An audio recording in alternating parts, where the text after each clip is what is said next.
As per MM model एक company के dividend से कंपनी की मार्केट वैल्यू पर कोई इफेक्ट नहीं पड़ता।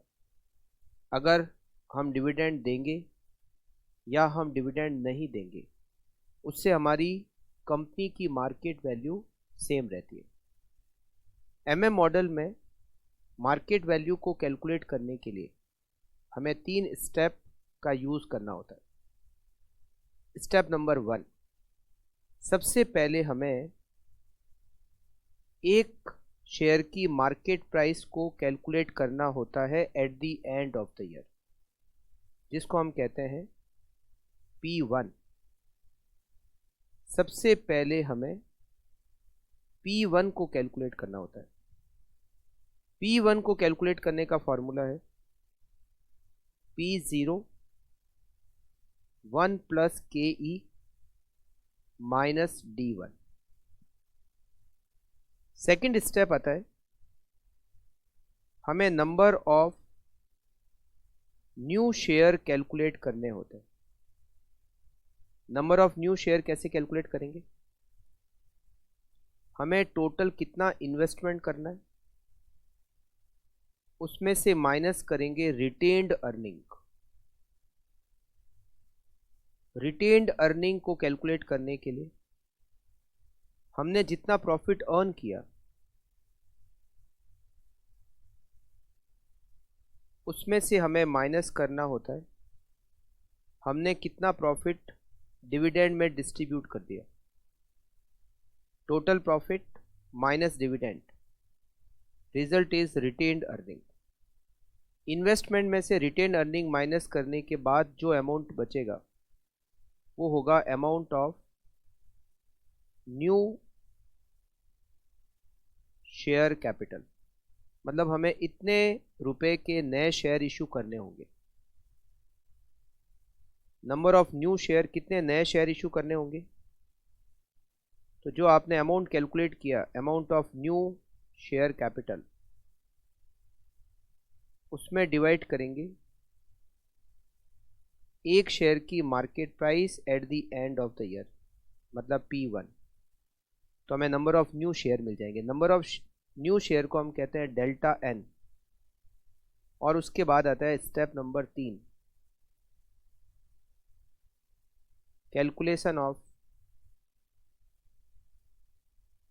Current market value of firm. Market value कैसे कैलकुलेट करते हैं? इसको शॉर्ट में कहते हैं NP0 इक्वल्स टू P1 जो आपने कैलकुलेट की। N मतलब existing number of share, plus delta N मतलब number of new share, plus E मतलब अर्निंग, माइनस I मतलब investment, divided by 1 plus KE। हमें इस कैलकुलेशन से करंट मार्केट वैल्यू मिलेगी। ये जो 3 स्टेप है हमें 2 बार सॉल्व करना है। मतलब हमें एक बार सॉल्व करना है कि अगर कंपनी डिविडेंड डिक्लेयर करती है तो कंपनी की मार्केट वैल्यू क्या होगी, और फिर वापस से हमें करना है अगर कंपनी डिविडेंड डिक्लेयर नहीं करती है तो मार्केट वैल्यू क्या होगी। वापस से हमें क्या करना है, स्टेप नंबर 1, स्टेप नंबर 2 और स्टेप नंबर 3। जो थर्ड स्टेप से करंट मार्केट वैल्यू आएगी, डिविडेंड नहीं डिक्लेयर करें तो जो मार्केट वैल्यू आएगी वो डिविडेंड डिक्लेयर करते हैं तो मार्केट वैल्यू के सेम आएगी। तो MM ने कहा कि चाहे कंपनी डिविडेंड डिक्लेयर करे चाहे नहीं करे, market value remain same. N का मतलब होता है existing number of share,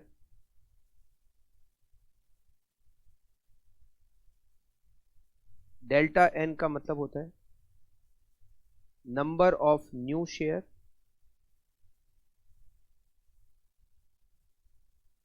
P0 का मतलब होता है करंट मार्केट प्राइस,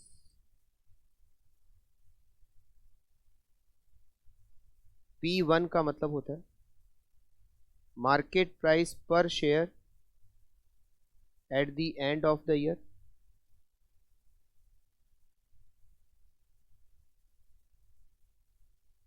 ई का मतलब होता है टोटल अर्निंग। आई का मतलब होता है टोटल न्यू इन्वेस्टमेंट।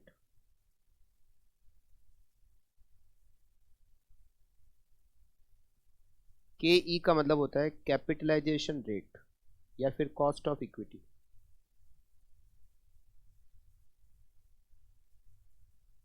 आपको क्वेश्चन में टोटल 6 डिटेल दे रखी होगी। कौन कौन सी डिटेल दे रखी होगी? आपको एग्जिस्टिंग नंबर ऑफ शेयर दे रखे होंगे, ये क्वेश्चन में दे रखा होगा। अभी जो करंट मार्केट प्राइस है वो क्वेश्चन में दे रखी होगी। के ई क्वेश्चन में डिटेल दे रखी होगी। टोटल अर्निंग ये डिटेल आपको क्वेश्चन में दे रखी होगी। इन्वेस्टमेंट ये आपको क्वेश्चन में दे रखे होंगे। D1 dividend per share at the end of the year, ये डिटेल क्वेश्चन में दे रखी होगी। ये डिटेल, ये जो 6 डिटेल है ये हमें क्वेश्चन में दे रखी होगी। आपको क्या करना है, आपको पहले अगर डिविडेंड डिक्लेयर करते हैं तो ये 3 स्टेप से करंट मार्केट वैल्यू निकालनी है। फिर डिविडेंड डिक्लेयर नहीं करते तो इन 3 स्टेप से पहले यहाँ P1 निकालोगे, यहाँ नंबर ऑफ न्यू शेयर निकालोगे और फिर करंट मार्केट वैल्यू NP0 निकालोगे। जो NP0 है, ये जो तीसरे स्टेप से करंट मार्केट वैल्यू आपको मिलेगी, ये डिविडेंड डिक्लेयर करते हैं और डिविडेंड डिक्लेयर नहीं करते हैं, दोनों में सेम मिलेगी। तो एज पर MM मॉडल एक कंपनी चाहे डिविडेंड पे करे चाहे नहीं करे, उसकी मार्केट वैल्यू पर कोई इफेक्ट नहीं पड़ता।